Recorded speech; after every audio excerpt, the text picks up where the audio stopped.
వ్యాసుని నిబంధన ఒక్కటే, అర్థం గ్రహించిన తర్వాతే శ్లోకం వ్రాయాలి అని.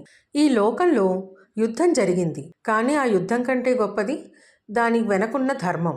ఆ ధర్మాన్ని లోకానికి అందించిన మహాగ్రంథమే మహాభారతం. కానీ ప్రశ్న ఒక్కటే, ఈ మహాకావ్యం మొదట ఎవరి నోట పుట్టింది, ఎవరి చేత రక్షించబడింది, మరి సామాన్య ప్రజలకు ఎలా చేరింది? హిమాలయాల నడుమ ధ్యానంలో మహర్షి వేదవ్యాసుడు. కురుక్షేత్ర యుద్ధానంతరం లోకానికి ధర్మం అర్థమయ్యేలా వ్యాసుడు మహాభారతాన్ని శ్లోకాలుగా ఉచ్చరించారు. కానీ ఆ శ్లోకాలను లిఖించాలని విఘ్నేశ్వరుడైన గణపతిని కోరుకున్నారు. వ్యాసుని నిబంధన ఒక్కటే, అర్థం గ్రహించిన తర్వాతే శ్లోకం వ్రాయాలి అని. అలా గణేశుడు వ్యాసుని వాక్కులను సుమారు 1,00,000 శ్లోకాలుగా అక్షర రూపంలో బంధించారు. మహాభారతం ఒక కథ కాదు, అది ఒక మహాసముద్రం.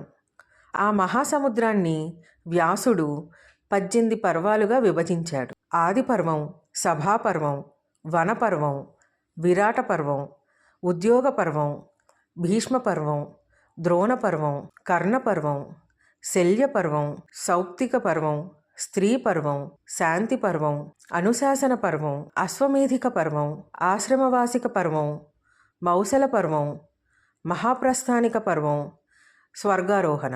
ప్రతి పర్వం ఒక దారి, అన్నీ కలిస్తే ఒక గమ్యం, ధర్మం.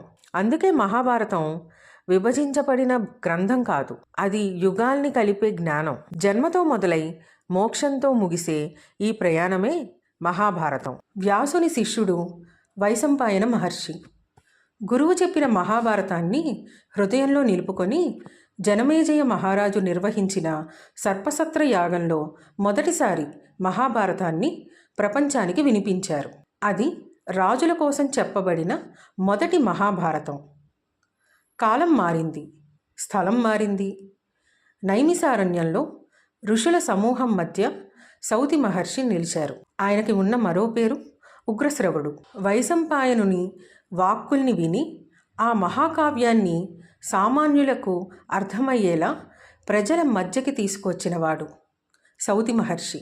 అప్పుడే మహాభారతం రాజసభల నుంచి బయటికి వచ్చి ప్రజల జీవితం అయ్యింది. వ్యాసుడు దివ్య దృష్టితో కథని చెప్పారు. గణేశుడు దానిని అక్షరాలుగా బంధించారు. వైశంపాయనుడు దానిని రాజులకు వినిపించాడు. సౌతి మహర్షి దానిని ప్రపంచానికి అందించారు.